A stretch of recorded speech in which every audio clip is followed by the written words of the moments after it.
नमस्ते recording club.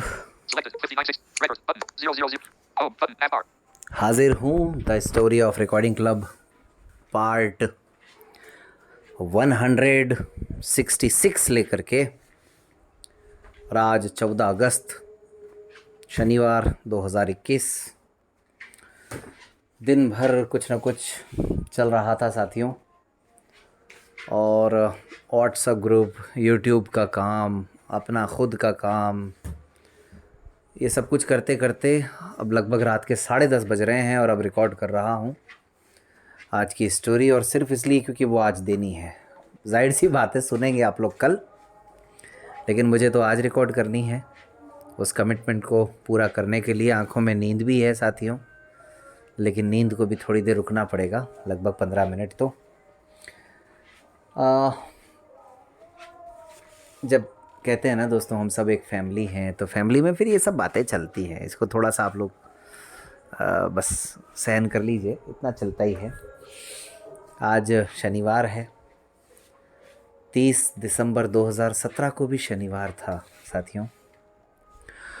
और उस दिन भर घूमना फिरना और शाम में सांस्कृतिक संध्या।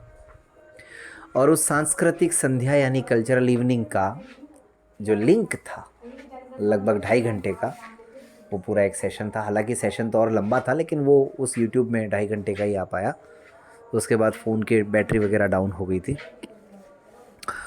तो वो लिंक भी मैंने आज शेयर किया, आज रिकॉर्डिंग क्लब व्हाट्सएप ग्रुप पर दोपहर में। आप उसको देख सकते हैं, बहुत सारे साथियों ने देखा भी होगा। और आज बात दरअसल उसी कल्चरल इवनिंग की ही।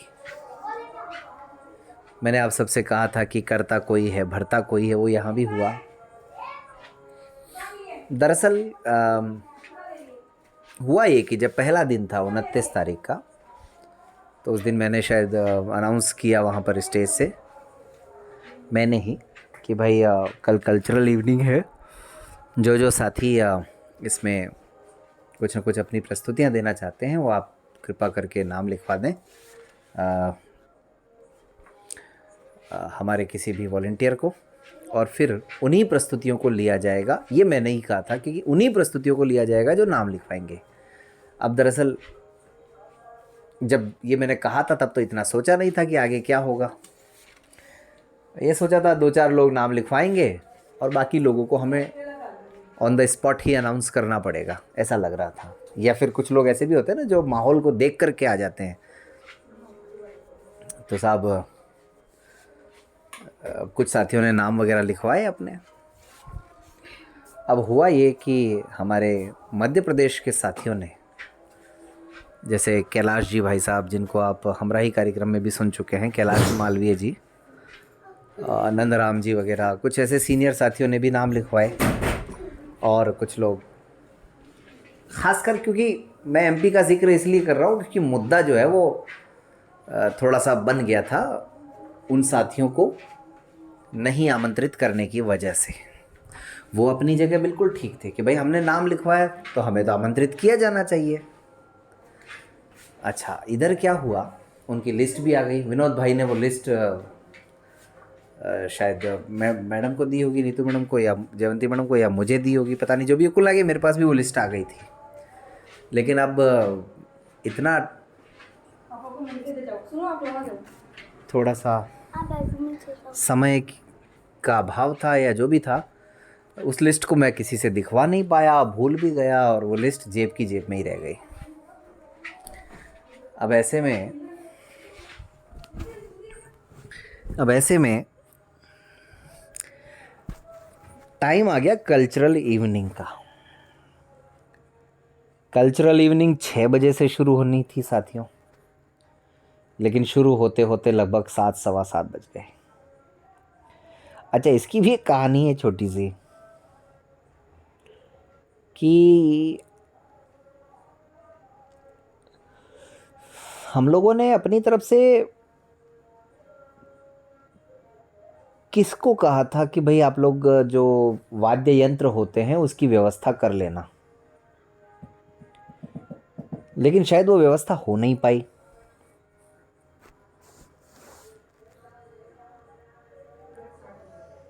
और वो व्यवस्था नहीं हो पाई तो उस और ध्यान भी नहीं गया। लेकिन ये याद नहीं आ रहा है मुझे कि किससे क्या बात हुई थी। अब ऐसे में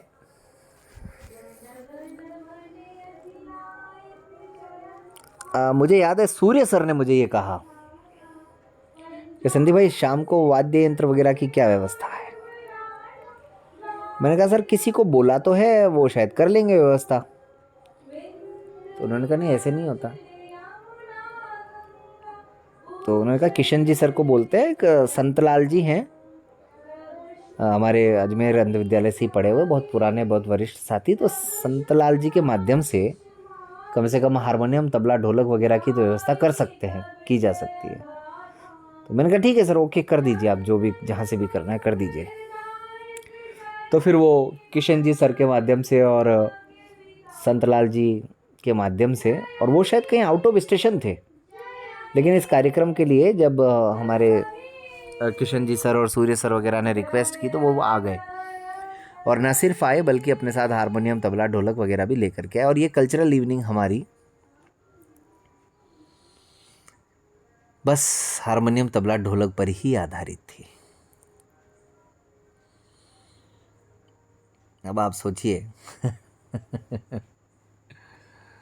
पूरी की पूरी कल्चरल इवनिंग जिसमें बड़ा तामझाम होता है, कई जगह बहुत कुछ होता है, लेकिन इतने से वाद्य यंत्रों में भी आप लोगों ने देखा होगा यूट्यूब चैनल पे अगर उसको लिंक को, तो आनंद में कहीं कमी नहीं है, आनंद आपको भरपूर मिलेगा।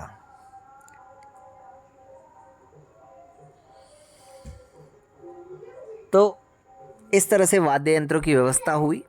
और चूंकि उनका कोई गवर्नमेंट जॉब नहीं है या इस तरह का कोई स्थायी उनका ठिकाना नहीं है, तो कुछ थोड़ा बहुत उनको किराया मात्र ही मान लीजिए आप, केवल उनका किराया मात्र हम लोग दे पाए, ज़्यादा कुछ उनके लिए नहीं कर पाए।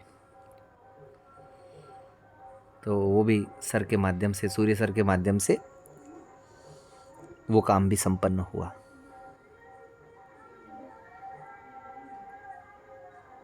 कई बातें ऐसी होती हैं दोस्तों जो हम गलतियां करते जाते हैं, लेकिन वो गलतियां हमें सिखाती जाती हैं। लेकिन हम सीख तो जाते हैं, लेकिन उस गलती की भरपाई करने के लिए फिर हमें दूसरे मौके का इंतज़ार करना पड़ता है। आपने गलती कर भी दी, आपको गलती का एहसास भी हो गया, आप समझ भी गए कि अब ये नहीं ये करना था, लेकिन वो ये जो करना था उसके लिए अब अगला कार्यक्रम का इंतज़ार कीजिए।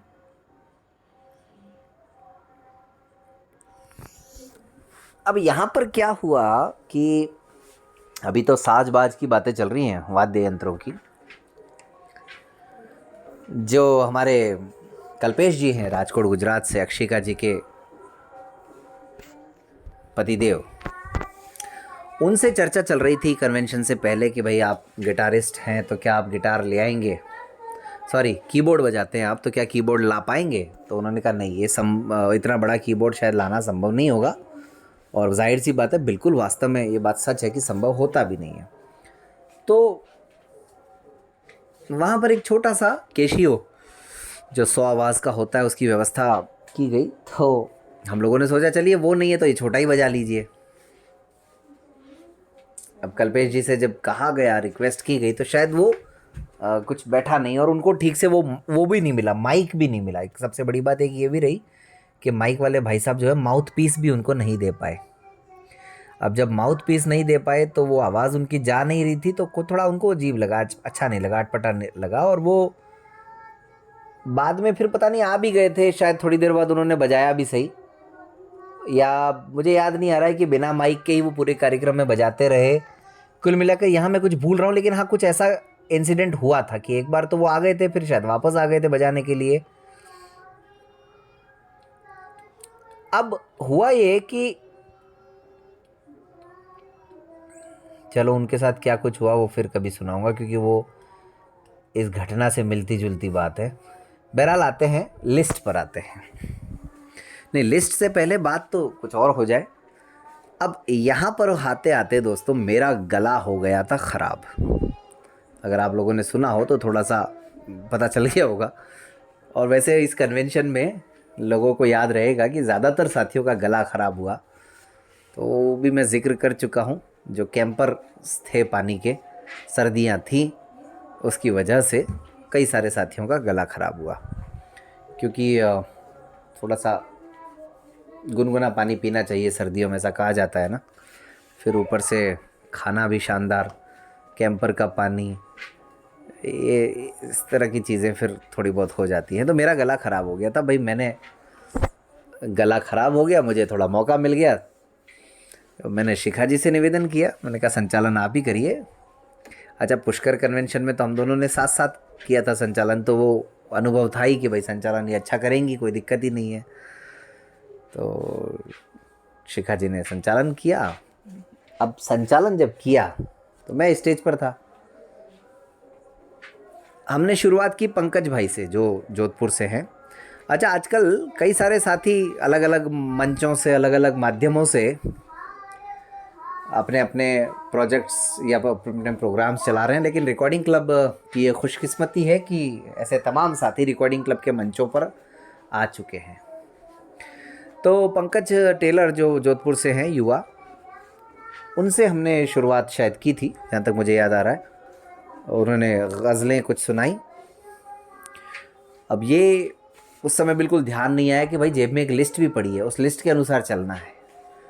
इधर से कार्यक्रम जैसे जैसे अपना जो है आगे बढ़ता गया, एक के बाद एक प्रस्तुतियाँ होती गई। पंकज के बाद गौरव कालानी, गौरव के बाद पता नहीं सुरेश या क्या नाम था वो, और इस तरह से मतलब एक के बाद दो तीन नृत्य भी थे। जैसे मेघा का नृत्य था जोधपुर से, एक सॉरी वहाँ से देवास से, और रजनी की कविता थी, नितिन के कुछ शायरियाँ थी। इस तरह से ये प्रस्तुतियाँ बीच बीच में चलती रही। मैंने भी एक छोटी सी कविता सुनाई थी, कोई बात नहीं, कोई बात नहीं, सारा ज़माना साथ है मेरे, वो ही साथ नहीं, कोई बात नहीं। यहाँ पर चूँकि मेरा जो अपना गांव है वो मेरे नज़दीक ही पड़ता है, तो मेरे माता पिता भी आए हुए थे इस कार्यक्रम में। पूरे कल्चरल इवनिंग उन्होंने अटेंड की। तो दिनेश सोनी जी ने एक गज़ल सुनाई थी, मुकेश गुप्ता जी ने गीत गाया था, सूर्य सर ने भी शायद कुछ सुनाया था।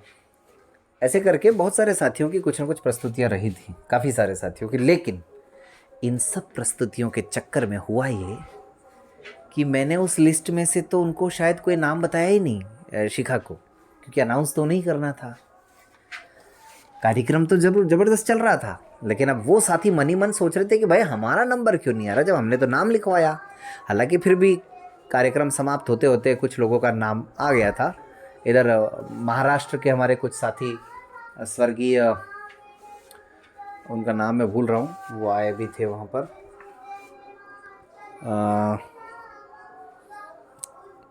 पता नहीं क्या रामदास कदम या ऐसे कुछ नाम था, पता नहीं सर का, वरिष्ठ सर थे, रिटायर्ड, तो या जॉब में थे, याद नहीं आ रहा, लेकिन विजय गुजर सर की टीम का हिस्सा थे।